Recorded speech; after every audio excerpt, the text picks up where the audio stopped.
जाने क्या है दोहरी नागरिकता का केस जिसमें फंसे हैं राहुल गांधी। क्या एक सांसद की नागरिकता पर उठे सवाल पूरे राजनीतिक तंत्र को हिला सकते हैं? हाल ही में इलाहाबाद हाई कोर्ट की लखनऊ बेंच के एक आदेश के बाद ऐसा ही बड़ा विवाद सामने आया है, जिसमें लोकसभा में नेता प्रतिपक्ष राहुल गांधी से जुड़े दोहरी नागरिकता के आरोपों ने नया ही मोड़ ले लिया है। अदालत द्वारा एफआईआर दर्ज करने और केंद्रीय एजेंसी से जांच कराने के निर्देश ने इस मामले को और भी गंभीर बना दिया है। ये कहानी सिर्फ एक कानूनी लड़ाई नहीं है, बल्कि उन आरोपों और दावों की भी है जो वर्षों से दस्तावेजों, नागरिकता और चुनावी पात्रता पर सवाल खड़े करते आ रहे हैं। आखिर क्या है ये पूरा विवाद, किन सबूतों की बात हो रही है और कैसे ये मामला हाई कोर्ट तक पहुंचा? आइए इस पूरे घटनाक्रम को विस्तार से समझते हैं। दरअसल हाल ही में इलाहाबाद हाई कोर्ट की लखनऊ बेंच से जुड़ा एक मामला राजनीतिक और कानूनी दोनों ही स्तर पर चर्चा का विषय बना हुआ है। इस मामले में लोकसभा में नेता प्रतिपक्ष रायबरेली से सांसद राहुल गांधी पर लगाए गए दोहरी नागरिकता के आरोपों को लेकर एफआईआर दर्ज करने के निर्देश जारी होने की बात सामने आई है।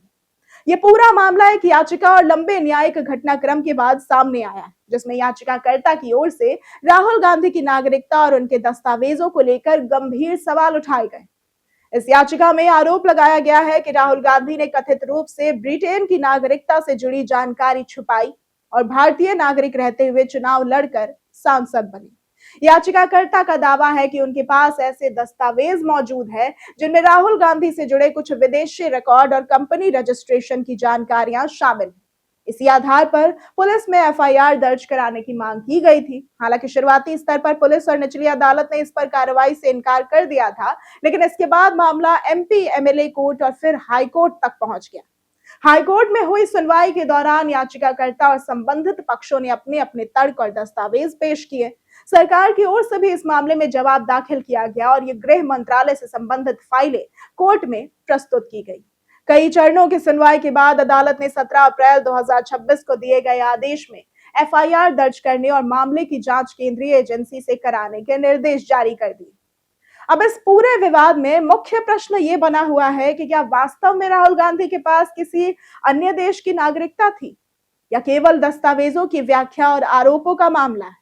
वहीं कानूनी विशेषज्ञों का मानना है कि एफआईआर दर्ज होने का मतलब दोष सिद्ध होना नहीं होता, बल्कि यह जांच की प्रक्रिया की एक शुरुआत होती है।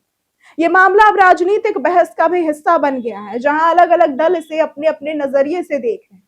आगे जांच और कानूनी प्रक्रिया में क्या तथ्य सामने आते हैं, यह आने वाले समय में ही स्पष्ट होगा।